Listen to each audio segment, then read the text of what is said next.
ha alcune caratteristiche che le altre macchine non hanno, cioè la compattezza, ma soprattutto l'aspetto che ha un trincia per fare lavori estremi, pur essendo una macchina molto compatta, sui 300 kg. Ho invitato qui Edoardo dell'Auberto, che si è prestato a fare delle prove sia in piano che in pendenza. Vedremo come va la macchina, vi spiegheremo un po' di caratteristiche principali, ma soprattutto è importante che voi capiate fino a dove la macchina può arrivare. I punti di forza, secondo me, di questo mezzo è la riduzione di peso, cioè il poco peso unito alla grande potenza, quindi è in grado di fare ciò che fa una macchina grande avendo poco peso, poca struttura e quindi essendo una macchina molto agile. Può essere caricata molto bene su dei rimorchi, su dei camion a portata limitata e quindi è alla portata di più utenti. 330 kg di macchina tedesca. Questo qui è il modello 4x4, la versione 2 ruote motrici è uguale, solo la trasmissione posteriore. Idrostatica, più pigio la leva, più vado veloce, stessa cosa indietro. Il comando è solamente manuale o c'è anche a piede? Manuale. Solo manuale. Per la sicurezza dell'operatore, perché tu devi avere sempre la mano sull'avanzamento. In posizione 0, neutra così, hai il freno idrostatico più 2 freni meccanici sulle ruote posteriori. Trincia flottante, quindi non è fisso. Quando vado a fare scarpate o terreni non tutti uniforme, si livella in base al terreno. Regolazione dell'altezza, 7 posizioni di taglio. Baricentro bassissimo, motore è qua, quindi tutto il peso ce l'hai a questa altezza. Tutto il peso ce l'hai qua. Possibilità di avere sia la gommatura così che profilo tractor. Sì. Il motore da quanti cavalli è? 23. Un motore a benzina? Benzina. È un bicilindrico? Bicilindrico, AV, quindi il motore nuovo, quello della Brix, AV, quindi basso. Raggio di sterzata, giri praticamente quasi su te stesso. Anche essendo 4x4 ha questo raggio di sterzata. Tutto idrostatico. Bloccaggio differenziale col piede sinistro. Sì. Freno antipanico, piede destro. Freno antipanico cosa vuol dire? Che se io sto viaggiando, premo, me lo riporta a zero. Non è un freno per frenare la macchina, è un freno di emergenza, si stoppa la macchina, si ferma. La larghezza del trincia quanto è? 1 metro. 1 metro esatto.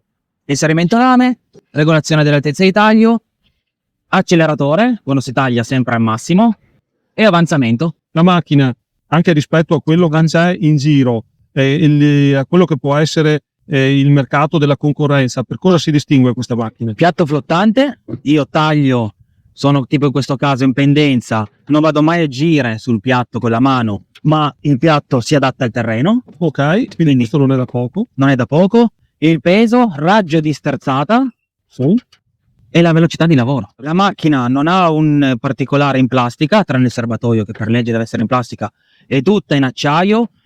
Telaio, tutto un pezzo unico, un tubolare unico. Questa macchina qui è una macchina nuova, è una macchina che è già inserita da anni e da anni sul mercato. Ma i grossi numeri dove sono stati fatti fino adesso, dove è stata inserita principalmente? Piemonte, Toscana, Emilia Romagna e Veneto. Sì. E a livello europeo stiamo parlando? Paesi nordici. Quindi nei paesi nordici c'è già da molti anni questa macchina. Molti anni. E quindi diciamo che questa tecnologia, che è già una tecnologia matura perché questo tipo di progetto esiste da anni, per noi è relativamente nuova, ma nei paesi del nord Europa è già inserita da anni con molto successo. Quindi andiamo a raccogliere i frutti, diciamo, di un collaudo già fatto, se così vogliamo dire. Giusto, Edoardo? Esatto. Bene, a questo punto proviamo la macchina e poi tirate le vostre somme. Ciao a tutti. Ciao.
Un altro aspetto importante da sottolineare è che è equipaggiata con un motore con lubrificazione forzata. Significa che anche nel caso in cui ci sia una prolungata posizione in pendenza del motore, l'olio viene mandato anche nelle parti dove deve solitamente essere lubrificato se fosse in posizione diciamo orizzontale. Quindi è un punto molto importante per capire che la macchina può fare anche dei diciamo prolungati tratti in pendenza senza avere difficoltà.